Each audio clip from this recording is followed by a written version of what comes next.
ঈদের ছুটিতে পর্যটকদের স্বাগত জানাতে প্রস্তুত সিলেট। পাহাড়, ঝর্ণা আর প্রকৃতির সাথে ঈদের আনন্দ উপভোগ করতে অনেকেরই গন্তব্য এই জেলা। সীমান্ত ঘেঁষা পর্যটন স্পটে নিরাপত্তা নিশ্চিত করতে মাঠে থাকার কথা জানিয়েছে সিলেট জেলা প্রশাসন। আর চুরি, ছিনতাই, মাদক প্রতিরোধে টহলে থাকবে র্যাব। তারেক আহমেদ সানির ছবিতে হোসেন আহমেদ সুজাদের প্রতিবেদন। মেঘ, পাহাড় আর পাথরের রাজ্য সিলেট।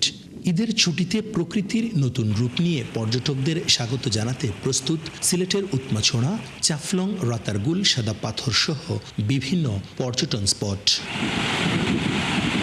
মায়াবী ঝর্ণা ও উৎমাছড়ায় পাহাড় থেকে নেমে আসা স্বচ্ছ পানি ও পাথর মুগ্ধ করছে পর্যটকদের। প্রাকৃতিক পরিবেশ, চারিদিকে পাহাড়, খুব সুন্দর।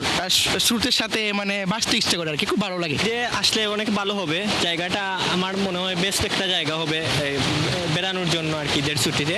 এখানে আসলে ঝর্ণা, পাহাড়, পানি, স্রোত সব আছে। এখানে আসলে সব কিছু দেখতে পারবেন, এক কথায় অসাধারণ। এদিকে সীমান্ত ঘেরা পর্যটন স্পটগুলোতে নিরাপত্তা নিশ্চিতের কথা জানিয়েছে জেলা প্রশাসন। অবশ্যই একটি আমাদের অগ্রাধিকার এটা।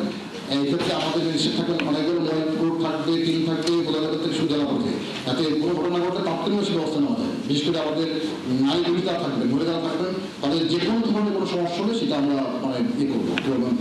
পর্যটকদের নিরাপত্তা নিশ্চিত করতে সিলেট, সুনামগঞ্জ, মৌলভীবাজারের সব পর্যটন স্পটে থাকবে র্যাবের টহল। আমাদের দায়িত্বপূর্ণ এলাকার মধ্যে এই যে সব হোটেল বা রিসর্ট কিংবা এখানে পর্যটক সমাগমটা একটি নিত্যনৈমিত্তিক বিষয়, রেগুলার ঘটনা। সো এর প্রেক্ষাপটে কিন্তু আমরা রেগুলার কিছু অভিযান, বিশেষ অভিযান এবং রেড দিই। যদিও আমাদের এই রেডগুলো গোয়েন্দা তথ্যভিত্তিক, তবে এটার এখন ব্যাপকতা যেটা আসলে চলে যায়, আমরা চেষ্টা করছি কিন্তু যতটা পারা যায় এটা পুরোপুরি নির্মূল করার জন্য। ঈদের টানা ছুটিতে পর্যটকদের সমাগমে মুখর হয়ে উঠবে সিলেট, এমনটাই প্রত্যাশা সংশ্লিষ্টদের। পাহাড়, পাথর, ঝর্ণা আর সেই সাথে সবুজের মিতালি, এক কথায় প্রকৃতির স্বর্গরাজ্য। আসছে ঈদ আনন্দ উপভোগ করতে, তাই সপরিবারে আসতে পারেন সিলেটের এই উৎমাছড়াতে। হুসাইন আহমেদ সুজাদ, ৭১, সিলেট।